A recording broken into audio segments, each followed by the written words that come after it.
most of the dividend-centric stocks I cover on this channel are in the 3 to 4% yield range. This one, JEPI, is closer to 7%, so this one is much different. However, I think it makes sense, right? You can have that 4 to 5 or 3 to 4% yield, match inflation, hopefully exceed inflation. However, you still can get 5 to 6 to 7% yields, and hopefully, maybe underperform inflation. Maybe you do outperform it in a certain time period, but getting those higher yields, I do think it does make sense. So it makes sense to cover it on this channel, right? Personally, for me, we'll get into the fundamentals of how this ETF works in a little bit. However, to me, I would personally set 1% of this yield aside, just expecting that it underperforms inflation around that much, right? Because over time, if you dramatically underperform inflation, you may get your yield, but if you're looking at a 10, 15, 20 year time horizon, your money will actually deplete, it will run out, you won't have enough, right? Your money you're taking from it is going to not be as much, even if it was more. Technically, inflation, 2 to 3% every year, that's the goal, right? So, and it can be much worse. We've seen it be much worse recently, right? So personally, I would put 1%. If you're being extra cautious, extra conservative, maybe even closer to 2 on some of the yields that are closer to 7%. However, that is your own discretion, right? And then maybe you do expect, if you're being a little bit more not conservative, a little bit more risky with it. I don't know. It's not even necessarily risky. It's just taking a more,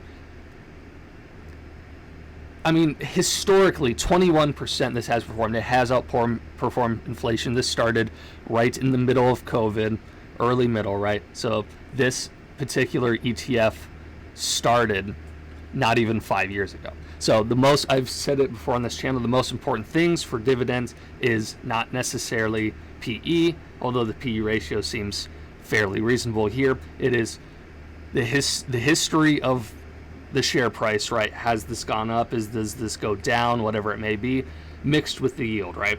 So we do have a good performance on the share price. However, it hasn't even been around for 5 years. And believe it or not, 5 years in the terms of stocks is really basically nothing, right? Now, it is important. The last 5-year performance is important. However, if you're talking about a long-term history, this doesn't really tell it. So yeah, there's a good chance this actually matches inflation. You get a 7% yield till the end of time, right? Or till it doesn't matter.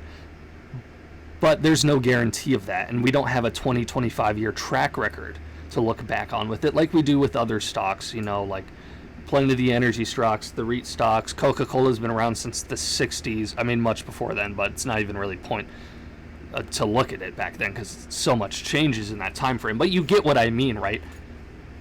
But according to this, the historical risk is below average, which, historically, sure, yes, but there's not a lot of history to look at it, right? It hasn't even been around 5 years. And historic return above average. So the S&P 500 VOO, we looked at it like 2 days ago on this channel. It has historical risk average and historical risk, above. So even though a 7% yield is great, it shouldn't be too crazy to expect it to match inflation either, because the S&P 500 has gone up 10 to 11% over the last, I believe, 40 years. So technically, even though it's a really good yield, it's nothing like astronomical, right? It's not like a 20% yield or something, right?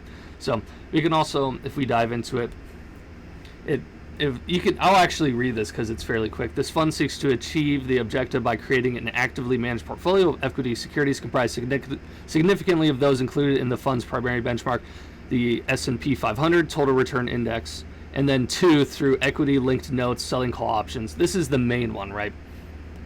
Selling call options with exposure to the S&P 500. And I don't 100% understand how all of that works. It's kind of a new thing, right? I do not own this, so I don't care about understanding the thing 100%, although it's important to understand close to 100% if you own something, right?